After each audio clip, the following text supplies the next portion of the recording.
because, we only have a half hour, so I do like to be fairly punctual. So we're just going to get started. And Rosa, if you could see, we would love to see you, but if you feel comfortable not being seen, fine. This quote was posted on our page at one point, and it says, "The fears you don't face become your limits." And one of the things that I think happens for our girls and boys with Rett is that they have anxiety, and I'm going to go into why I think they have anxiety and where it comes from. But this is what I know about anxiety. We know what OCD is. We've all heard stories about people that have to wash their hands 100 times, or they have to back the car to the driveway 20 times before they go anywhere, or they have to touch the doorknob and touch this before they go anywhere. And for a long time, people thought that OCDs and that rigidity and those rituals were like a part of, or they were the syndrome. They were the problem. And what they found over the years is those are all anxiety-based. And what people are doing is they're washing their hands to keep that feeling of anxiety at bay. It distracts them from their anxiety. And it works to distract them from their anxiety. What it does is it limits the heck out of their life. And so I often think about this when I think about our girls and boys with Rett, because at the time, and it's for most kids, not all kids, some kids are different from birth, but for a lot of kids, they are losing skills just at the time they should be acquiring mastery. And so we all know what it looks like if we have children that they climb up the stairs and then they crawl down. They climb up the stairs, they slide down on their belly. They crawl. When they learn this skill, they practice it over and over and over again. And what that does for the young child is it gives them a sense of mastery. I have control. And the first thing they learn how to control is their body. Even as young infants, they wave their hand in front of their face and they say, wait a minute, that's kind of cool. What did I just do? And they bring it back and they're like, and then they do it purposely. First it's by accident, then it's on purpose. And all this purposeful motor activity is really what underpins their sense of mastery. We all know what a toddler looks like when they first learn to walk. They are up there looking like they are the king of the universe. I mean, they are so proud of themselves. Our kids start to lose those skills at the time they should be developing the confidence and the mastery. And I don't mean to make anybody heartbroken or sad, but I think we have to understand that their anxiety comes from a real place. Now, how we handle that anxiety comes from another place. So there's the anxiety that's kind of like, oh my gosh, I can't trust my own body. Mommy, you're telling me hello, and I am trying to look at you to show you I'm happy to see you, but my head takes me over here. Or you're asking me if I want something to drink, and I'd really like to reach for that cup, but I can't reach for that cup. My hands, I'm willing them to, and they're not going. So there's this then constant kind of betrayal of their body. And that for a lot of years wasn't even thought to be a problem because people thought they were so cognitively impaired they didn't know what they didn't know. But the reality is, here's the double-edged sword. They know. They're smart. They get it. I had a 13-year-old say to me, 12-year-old, 13-year-old say to me the first time I showed her how to do writing, her first question to me if she wrote was, am I lazy? Am I lazy? I said, honey, no, you're not lazy. And I know nobody had called her lazy, but she's 13 and fully included in this school because it's a teeny tiny town and they don't have special ed. She's just right in with everybody. And I said, did anybody ever tell you about your Rett syndrome? No, she looks like no. I said, anybody ever tell you about apraxia? No. So once I told her that she had ideas and that her body just didn't listen to her, she like leaned back in her chair and was so relieved. We think about that and we think about the anxiety related to that. And then we get over here and people say, well, how come they're only happy when they're listening to their video? How come I can't read them a new book without that creating a lot of conflict? How come transitions, we're talking about that for your daughter, Laura, how come transitions are hard from place to place? Now, I'm not making this blanket statement and saying all this is true for every girl, but I will tell you that depending on how those anxieties are handled and how those anxieties are recognized, talked about, and solved, we can create a more anxious person. So what would we like to do as parents? We want our kids to be happy. know. I think most parents want their kids to be happy.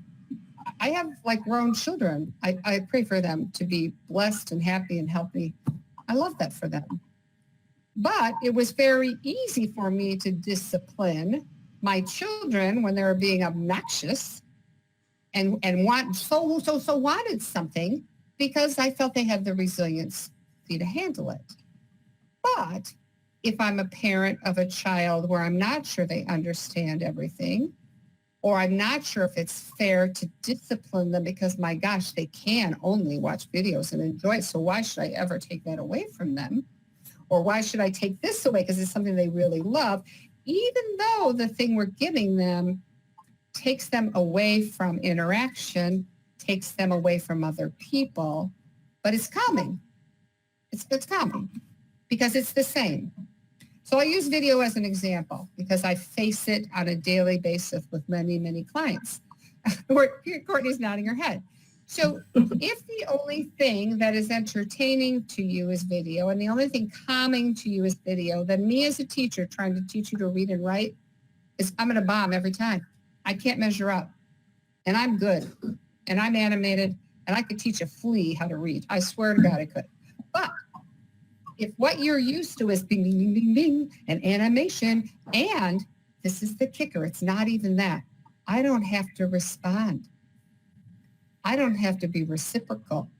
I don't have to take a chance on anything. I don't have to face my anxiety. I am just entertained. And that can apply for lots of things, not just video. It can apply for music. It could apply for how we read a book the same way to them every single time because it's the way they like it. And it better be fast because I don't want to have a conversation about it. I just want you to read that book fast and make all the little sounds that you make and do it the same way every time. Well, sometimes we go, wow, that's kind of cute. They really know when I do it differently and they have a big roaring fit. Well, maybe they should have a big roaring fit and maybe we should talk them through the big roaring fit. Say, I know this is different. I know this is hard, but I know that you can do things that are different. Or they don't spend their whole life in front of a TV, even if they're screaming and crying, especially when they're screaming and crying. I know a lot of parents use that as a pacifier. They're crying, they get music. They're crying, they get a video. When I get new clients I'm talking about you, young lady. when I see young kids, I get them 18 months, 2 years old. The first thing I say to parents is, what is it like when she's not this happy? They said, oh, she can be really screaming and fall apart. What do you do? Well, I know what I can do. I can turn on this favorite song. Now, my daughter had twins. I will tell you that when the twins would both start crying and screaming in the car when she had to go get something and I'm in there with them, I could put on Pharrell Williams' Happy. They would stop like that. But I also knew that they were walking, talking kids who could have different ways to comfort themselves in that song. The problem is if that's the only way they can comfort themselves and that's the only way we can pacify them, what gets wired into their brains is when I feel this way, this has to happen. And there's that connection. And we know now from all the brain research that brain research says, yeah, you can change the wiring of your brain by your experiences. Just talk to somebody who came out of Vietnam, talk to somebody who came out of Iraq. They're not jumping at the sound of a car backfiring because they want to. It's because while they were in those experiences, they got rewired. Their whole sensory system got rewired. And the same things happen for our kids. And so one of the things that I try to do with young parents is not get those kids started on that path. But the other thing I do is once I've got older kids who watch Peppa Pig for 3 hours a night, they're not. Mom, this is it. How much video do they watch? Well, they watch about 3 hours a night. Okay, well, we're going to go down to 2 hours and 50 minutes for a couple of weeks. And then it's going to be 2 hours and 40 minutes. And we start backing it down. And as you back it down, you fill it in with other things. And we're going to read to you. We're going to watch the news. Depending on how old the kiddo is, your 27-year-old, you might have them watch the news with you. Might have them watch Friends or something, something like that. But it's not going to be these Barney videos when they're hopefully 27 that are going to pacify them. Animal Amen. Planet. I know. Animal Planet. Animal Planet. Christy loved Animal Planet. Like, that was the thing. If we could get her away from her Disney movies, we let her watch Animal Planet, and she would actually watch it and enjoy it. Like, it was age appropriate. It wasn't silly. And I think that's a big step. I don't think you're going to fix it all overnight, but I think it does help to understand anxiety, understand where the anxiety comes from, and then say, oh, I see why this particular song or this particular video, this particular way I read the book is so important. It's so important because that's what's calming them. And we just have to figure out different ways to calm them. You know, first of all, I do think communication is essential.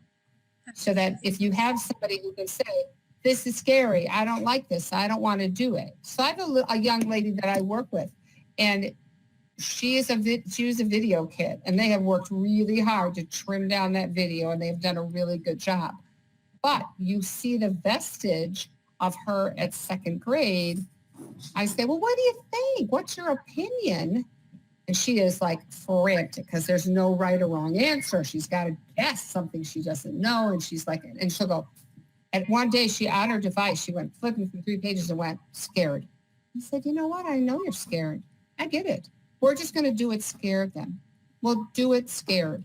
Because if you don't do it scared, you're never going to do it. And that's why I think this quote is so important, is the fears you don't face become your limits. Okay, you're scared of new books, so you never do new books. All right, you're scared of running, so you never take a run. You're scared of eating this food, so you never eat anything in that category of foods. And all of a sudden, what I say to my adults that I work with is, my job is to make your life bigger, not smaller. Because you go into the adult world, and now you're in a group home, supported living arrangement, or maybe you're in with a group of friends, or maybe you're living with your sibs, whatever. The smaller your world gets, the more depressing it is, really. I mean, it really is depressing. And so now it starts to limit the family, too. I can't take my kid to a restaurant unless she's got a movie. I literally went to Spain, worked with a family there. They had to take the iPad, walk her from the house to the car with the iPad playing a movie, get in, strap it to the seat. She could watch a movie and get to the restaurant, and the movie's on. And I'm like, what happens if you run out of batteries? They said, oh, don't even. We have everything charged all the time. I went, Rose is giggling. I think she understands.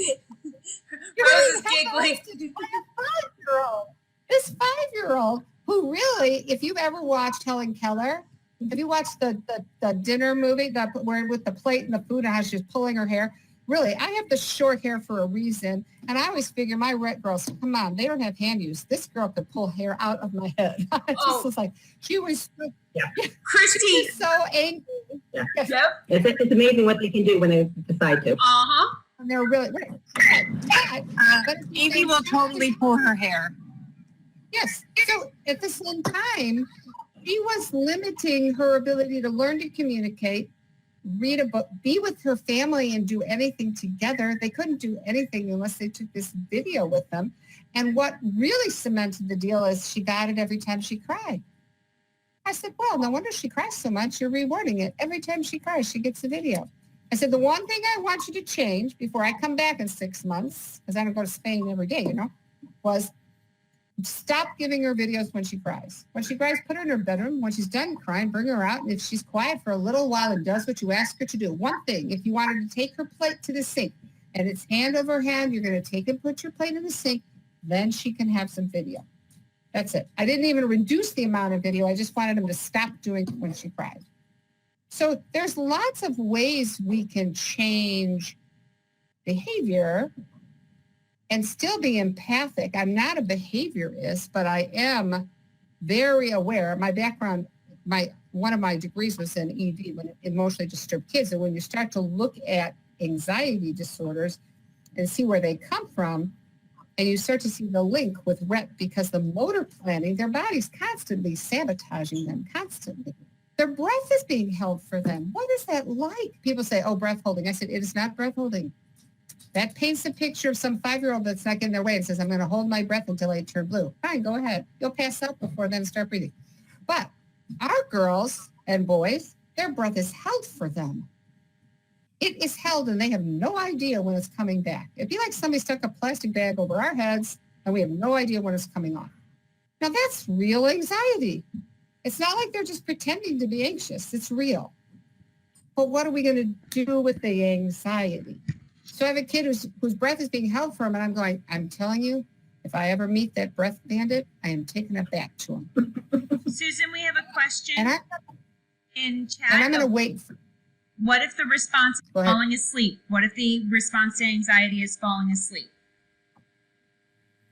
Get him up and walking. Get him up and walk. Moving. Yeah. I say get him up and walk. That's a kind of a clever response, actually, I have to say. That's really clever. But if you look at Judy's like regulation scale, green is in the middle. That's where we all want everybody to be, right in the green, regulated, ready to go. There are kids that when they get overwrought, go up. Those are our screamers and our yellers and our kickers and our hair pullers. Those are the kids that go this direction. We have kids that get overwhelmed, and they do. They go low, and they can put themselves right to sleep. And so what we want to do always when kids are going to be anxious, this is what I do with my anxious kids. As I say, I'm going to let you know what we're going to do today. There are some things that are going to be new. I'm warning you before you do. You'll recognize it. That's you. Yep. That's you.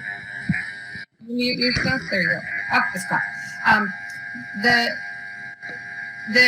I warn them, and I say, and I'm going to do something new.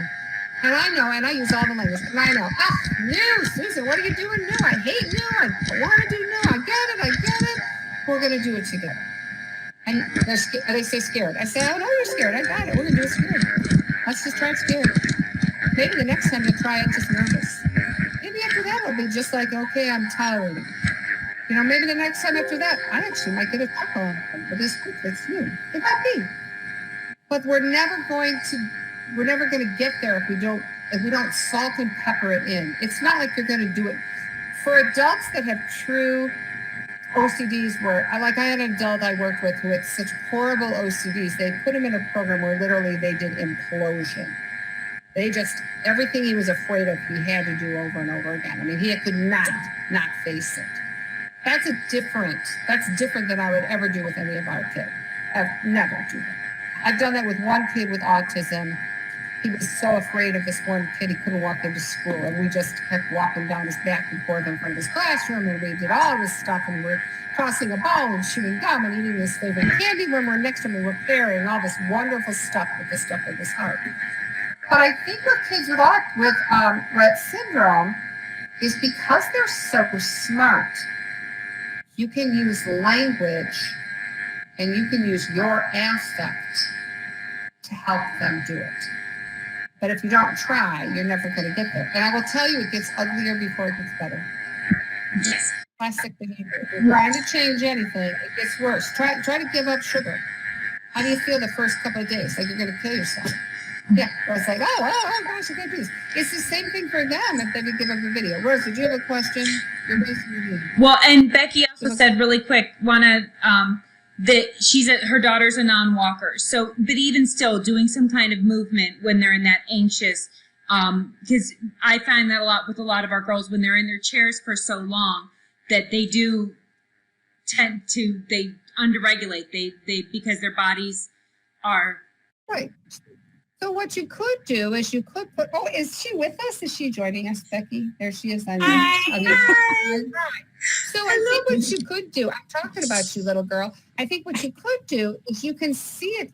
That's why I like to warn people when I'm doing something new.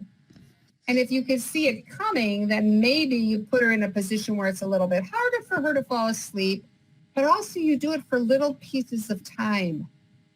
You know what I'm saying? That's what I'm saying. Like this whole kid was watching 3 hours of video before she goes to bed. First of all, how the heck is she ever falling asleep? All that blue light coming at her. But she's now, you go from 3 hours to 2 hours and 15 minutes. That's hard to notice. You go from 250 to 240. And at the same time, during those times where she's not doing video, you're upping what you're doing with her. There's a lot of interaction, whether you're bouncing, whether you're jumping on a trampoline if you can. If you can't, maybe you're taking her with a wheelchair and you're doing fast running here and there.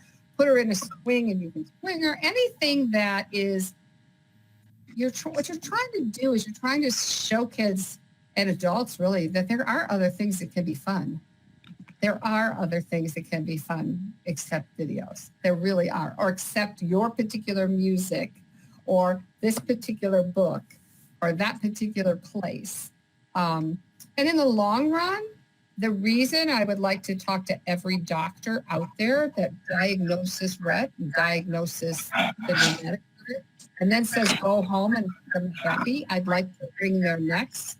I want people to say go home and educate your girls and your boys. Go home and teach them to communicate. And you know what? Learning to communicate is hard for all kids. Just watch a typical 2-year-old trying to express themselves and they can't, and they're throwing themselves on the floor. Communication's messy. Learning to read is hard. Learning to read is one of the most risk-taking adventures that kids will ever learn.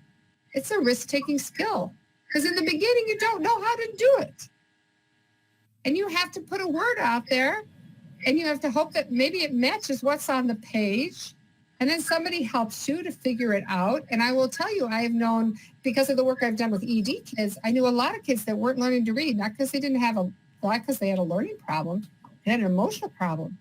They couldn't take the risk to read. And so this idea that if you don't face it, what's the outcome? Well, the outcome is your life is less full, your life is less complex. There are fewer things that you engage with or like to do. And I always think about this because now I have 2 adults with Rett, independent living arrangements. One of them is afraid of her own shadow because she's 47. And her mom was told something I won't even repeat from the doctor because it's so horrendous. And so she had a whole life until she met me at 45, where nobody thought she knew anything. And then I'm like, oh, honey, look at this eye gaze device. We're going to get you chatting. And she's looking at me like, what are you talking about? And sure enough, she is.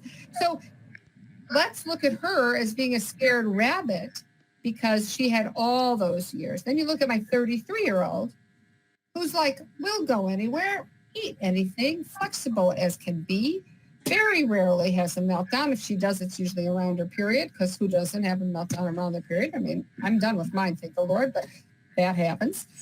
And I met her at 3 when she was misdiagnosed with autism, taught her how to communicate. She's nonverbal, couldn't use her hands. None of my kids could. Taught her how at 5, what her letters were, what her sounds were. She started having sight words. She got the chicken pox, and after the chicken pox, she's wringing her hands. And I went, oh, this is not autism. This is Rett syndrome. She was the it. She was the girl that changed people's perceptions. So from the time she was 3, she had somebody looking at her possibilities, not her disability.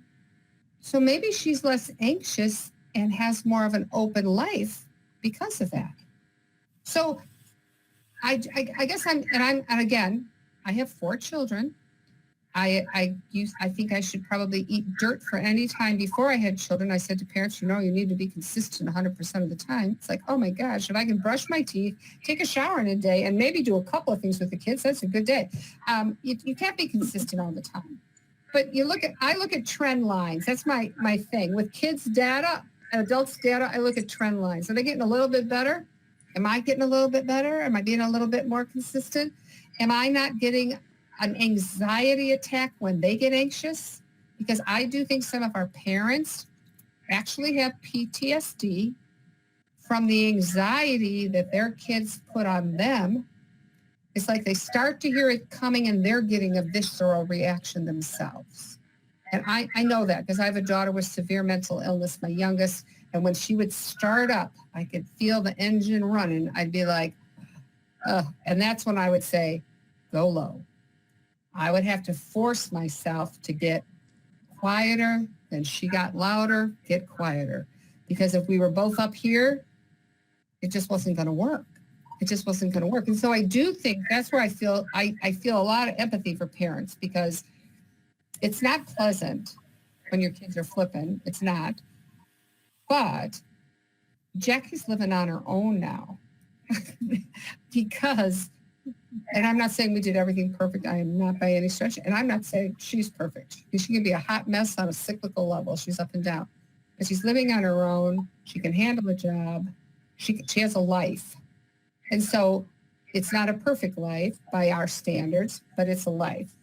And I think to myself that that anxiety piece was really important, that we didn't give into it every time, or else she wouldn't be the adult she is now. So I'll shut up for 2 minutes at least. And if you have questions, please ask questions. I'm just encouraging you to take a risk, basically. I'm encouraging you to put your anxiety aside when they're anxious and try something different. And try it a little bit at a time. Don't feel like you have to do it all at once. Does that make sense? So now I have to ask you, was this what you expected to hear? When you saw the topic, was this what you kind of expected to hear, or did you expect to hear something else? Laura, Really happy. Candace, mute yourself, please. you gotta turn off your Candace, turn off your sound. Thank you. Go ahead. Okay. I worked in psych for about 10 years before I had Caitlin. So kind of familiar with behavioral modification, behavioral stuff and things like that. I wish that I could be better with my knowledge and application to my own children. It seems to We all just do. We all do. dissipate. We all Well, But do you but think a your lot of daughter has... information that resonates. Yeah. And do you believe that your daughter has the ability to understand what you're saying to her about these matters? That's the piece I think that's the I harder. think she understands everything I say. And I have treated her that way from the beginning. I know her dad doesn't. But I don't talk, like if I'm going to talk to somebody about Retts itself, the technicalities, I don't talk that in front of her, but I talk to her about Rett and how apraxia is very frustrating. So because for me, it was always, well, what if she does understand? I'm not going to make the assumption that she doesn't, because what if she does? It's better to assume that she does and that be a misnomer than go the other way around. Right. And if she was speaking, she'd be asking why. Yeah. Do you know what I'm why can't I do what they're doing? Correct. Exactly. You And I know? think that's what this 15-year-old was saying when she asked, am I lazy?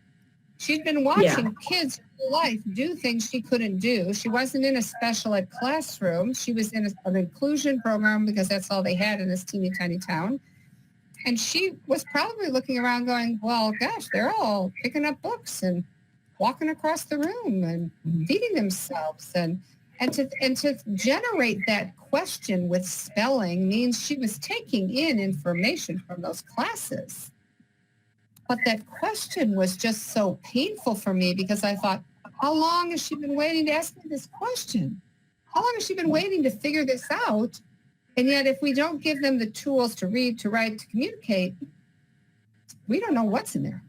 Well, I mean, And I always assume that what's in there is what everybody else is thinking. it's like Christy proved to us when we trialed the Toby with her at 50. My sister trialed Toby when she was 50 years old. And the comments she made, we FaceTimed with our sister in California one day. And the comments she made were appropriate to, like, one-word comments to what we were talking about. And it's not like all those pictures. I mean, we've all seen the pictures on the devices. It's not like they're all self-explanatory. So, you look at it, maybe. And so, like, my sister, Carrie, the other sister in California was like, did she mean that? And I'm like, yes, she meant that. Like, that was what but it was so amazing. And I was like, then I'm telling everybody, this is, she had 50 years of people talking to her like a baby, acting like she didn't understand, everything like that. And it was, and here we are on this device, and she told me off with the device. Like, she knew exactly what she was doing. But like you said, Laura, you have to presume that they're understanding everything. And we have found it with our girls, with our boys. I mean, I taught for 20 years special ed, and presuming that our kids knew what was going on, they match it, they go for it, and they are so smart.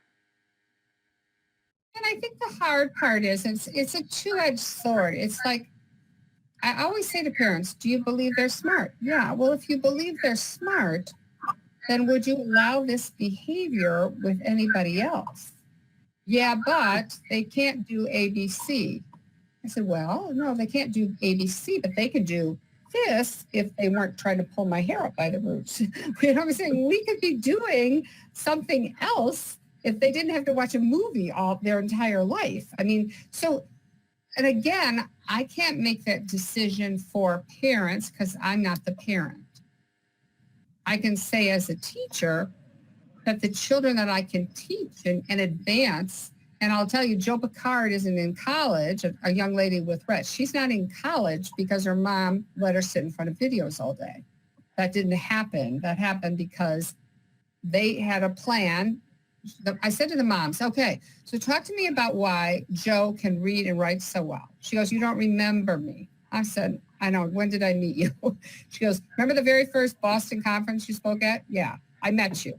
You said all the girls could learn to read and write. I went home and taught her to read and write. I said, okay, it should always be that easy. The words come out of my mouth and people do it. Now, she's a teacher, so that's helpful. They're in a remote area of Canada, so she had to have all of her classes, you know, she was Zooming classes before Zooming was popular because they didn't have a school close to her. So she had people coming into the home and teaching her and working with her. So, but do we know it's possible? Yeah. I mean, I have another girl I'm working with who's like in 8th grade. We's at a 6th grade level. That didn't happen by accident. It didn't happen because, and I'm not saying they don't watch videos, but they'll watch a video of a movie and then they'll stop it and discuss it. Or they'll, with her talker, or they'll watch, they'll watch a book on a big screen. They're watching like an epic book or something, and then they'll talk about it. So it's not that they're not getting any technology and they're living like the Amish. I'm not suggesting that. I'm just saying that there's this balance, and you kind of get what you give, basically, in there. So anyway, Becky, you've got a question. I do have a question. I actually got up and left the room so that I wasn't talking in front of my daughter. Lily is the one who falls asleep. She is so good at checking out. She will turn her head. And I understand that that is how she's exerting control. But it seems like this year, since we have gone to this online learning, and even at school, she would go to sleep. Everyone's like, oh, she's so tired. No, she's not tired. She is exerting control where she has it. She is so good at falling asleep that I've tried working on the devices with her, reading stories. I've tried using the whiteboard and I feel like I'm doing the song and dance. I'm a teacher. I get how to teach.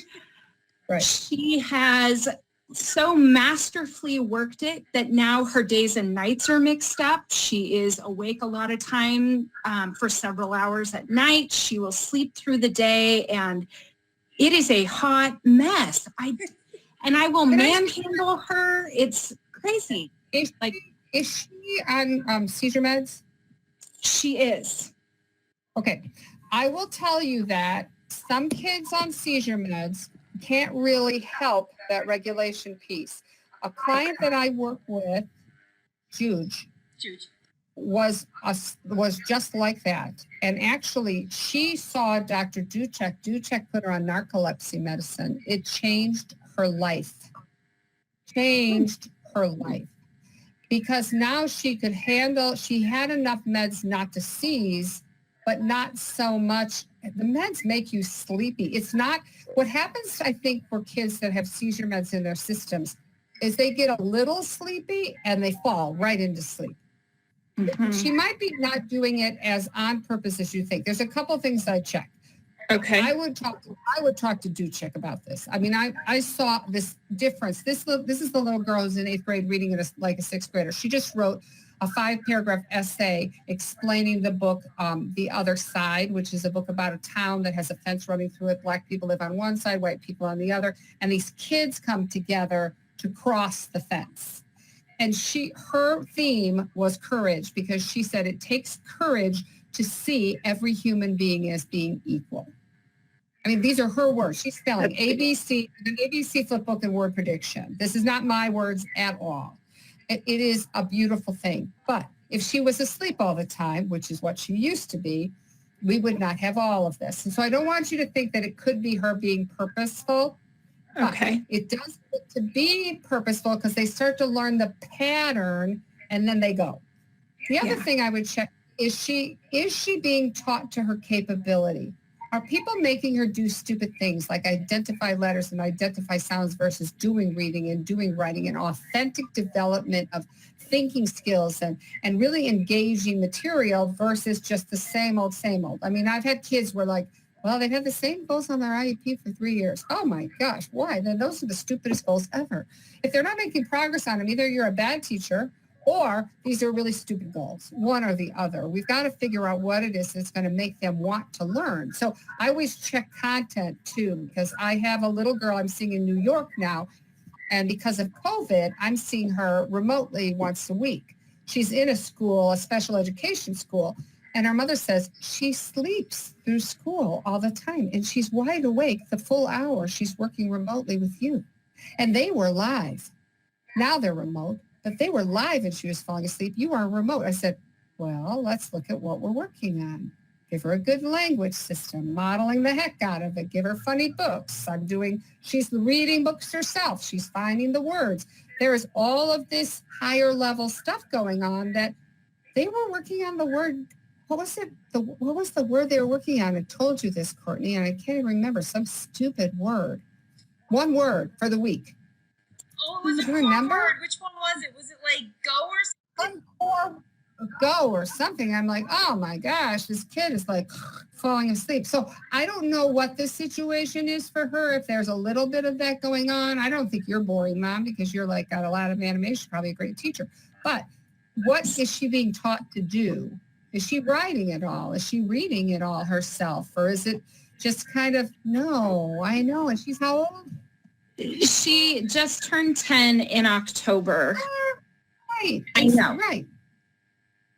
So I there's a lot of things happening there, but I would call Dr. Duchek. She's at Montefiore. She's a neurologist, and what I love about her, she's also a PhD in education. And her theory is, I can medicate girls till they have no seizure, but then they have no life. She's really careful about titrating how much medication they have. And with this little girl I'm telling you about, that narcolepsy medicine was like amazing. Amazing. I would have never even thought of that. Never thought. This is really After you, Where is this Dr. Duchek? Where is he from? Or she? Is she? Duchek? Russia? Yeah. She's from Russia? I think so. I think she's from Russia. Is she located there now, or is she in the U.S.? She's in New York. In Montefiore, at the Retts Center at Montefiore in New York, in the Bronx. She is, no, or is she in Yonkers? Is it Yonkers or Bronx? I think it's Yonkers. It's Yonkers. And I think it's How do you after spell you her call name, if you don't mind? Dr. Duchek, Duchek. email me. What? I'm telling Becky, email me, Courtney@gp2c.org. I'll put it in the chat, and we'll try to talk about some education stuff too. Thank you. And also, Laura, if you want Duchek's number, if you want her, it's DJ Duchek. I'll find it. We're emailing anyway, so I'll give you that information. Yeah, communicating. Okay. Yeah. All right. Any other questions? It's getting to be my bedtime. No, not yet. Yeah, but almost. I have a question because in my situation, I'm divorced. My daughter goes between houses, and we have very different mindsets about what should happen. And yeah, so what do I do? I mean, I can do all of this, but if she's over there, she loses it. Well, I think that we have to understand we can only do what we can do. Right. I say this to people all the time. It's like, really, I got to decide what's my, I can only keep my side of the street clean. That's my favorite saying, my side of the street clean. She says it to me all the time. What I would do is I do. I say that all the time because it's so true. Because if you had the son I had, you had to learn how to keep your side of the street.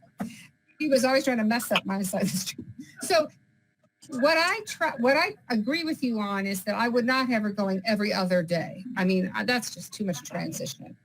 I think 1 week in a place or 3 days and 4 days, at least she builds up some continuity. If he's doing nothing that resembles what you're trying to do, I wouldn't do a week and then a week. That's maybe too long for her to be away from what you're trying to accomplish. But I would talk to her about the fact that people are different. Yeah. Okay, there's life for you. Because someday when you're gone, and if she's still around, she's going to be with people that she doesn't know. And guess what? People are different. Some people are going to get you. Some people are not going to get you. You know, it would be great if your dad got you the way I got you. But you know what? People are different. He has his strong suits. I have my strong suits. He has his weak suits. He's your father and he loves you. And this is how people are. Nobody's going to be a cookie cutter of you and nobody's going to be a cookie cutter of him. It's just not reality. And I don't think we do much to help our kids. If we make everything so perfect with us, because we are not always going to be there. Yeah. That's a scary thought for any parent of a child. I think about that all the time with my daughter with mental illness. I mean, the amount of support she gets from us. You know, I say to Bill, you know, it's like when we set up our wills and stuff, it's like, I hope the sibs don't feel bad that more's going to her, but more's got to go to her because she is like a hot mess. So it's just this whole idea of, though, if we say to our kids that people have to treat them all exactly the same, it's like people say, kids come home and they're, I got a crummy teacher this year. I said, yeah, sometimes that happens. Do I wish it didn't happen? Do I wish every crummy teacher got fired and there was no tenure? Yeah, but I'm not going to change the world. Nobody's going to let me do that. So you know what? This is going to teach you, because someday you might have a crummy boss. You might have the greatest job in the world. You've always wanted to have a crummy boss. And you're going to have to learn to deal with it. And I think that for our kids that have disabilities, that's especially true, because if they think they're going to always have control, they're not. They're not. That's not going to happen. I went through adult housing with my mother. I go through adult housing. You know, my mother was like aging, and I'm going, oh my gosh. But I also, with my ladies, I'm like, they put dinner down in front of them. I'm like, okay, hold the phone. First of all, this money that's coming into this house is for them. They should pick the menu. Can we just be clear here? You ladies that work here should not be picking what they're eating. They should sit down as a group. Give them some pictures if they need pictures. Not everybody has Rett and is smart. Some of them aren't as smart as my Rett kids, my Rett adults. I said, figure out a menu. One person gets to pick one night. One person gets to pick another night. They should be deciding these things, because guess what? It's their house. But we have a lot of work to do in the U.S. before we change those things and have them work better. And I'm in adult programming now where some of my ladies, so I am really pushing stuff like mad, because I see the pitfalls. But at the same time, I also see men who are being paid $13, $14 an hour, minimum wage, not even, not very much money. And they've got some adults that are aggressive and adults that cannot take their own showers and they're still in diapers. And like, okay, so let's think about how maybe this could be a learning experience for her. Being with me is one way and with dad is another. And when you get older and you might be living outside the home, you're going to meet a lot of people who are different. That's the way. Now, I'm not saying that you wouldn't give him suggestions, but my guess would be that if you're divorced, probably he's not going to take you. Lessons or not. Correct. So rather than antagonize him and then he gets to a point where he does just the opposite of what you're saying, it's just different at dad's. Yeah. I'm not sure I would do a week and a week. I might do 3 days, 4 days, 3 days, 4 days. You know what I'm saying? So it's 3 days, 4 days that he gets 4 days, 3 days. You just kind of shift it back and forth. I wouldn't want to see her going that long, maybe. But all right. So Becky, hopefully we've given you some ideas, and same with you, Rosa. Has this helped you? Yes. Good. Thank you. Candace, Very you're much. always listening to us. There you go. All right. Well, we love you. I'm not allowed to talk. Thank you, guys. No, because Clara's making a horrible noise. But I know. just want Bye. Bye. Bye. You, we really hold you all very dear to us. So Thank you guys so very much. for being And if there's anything Thank you you want to guys. see, us do web chat on. Email me. My email's in the chat. If there's books that you want to see on book club, if there's something a subject you guys want us to cover, email me. We are always taking suggestions. We do these once a month. So, and we do book club pretty much every other week. So just let us know. Awesome. Okay. Bye, ladies. Thank you. Bye. Welcome. Bye-bye. What's your daughter's name? Are you there? Hope? Yeah. Hope? Is your name Hope? Hope. What's your daughter's name? Oh, Hope. Becky. What's your daughter's name, Becky? Oh, it's Lily. Hi, Lily. Hi, Lily. Hi, beautiful girl. Bye-bye. Are you a night owl? She's up on this. All right. Bye-bye. Bye. Thank you. Oh, that was great.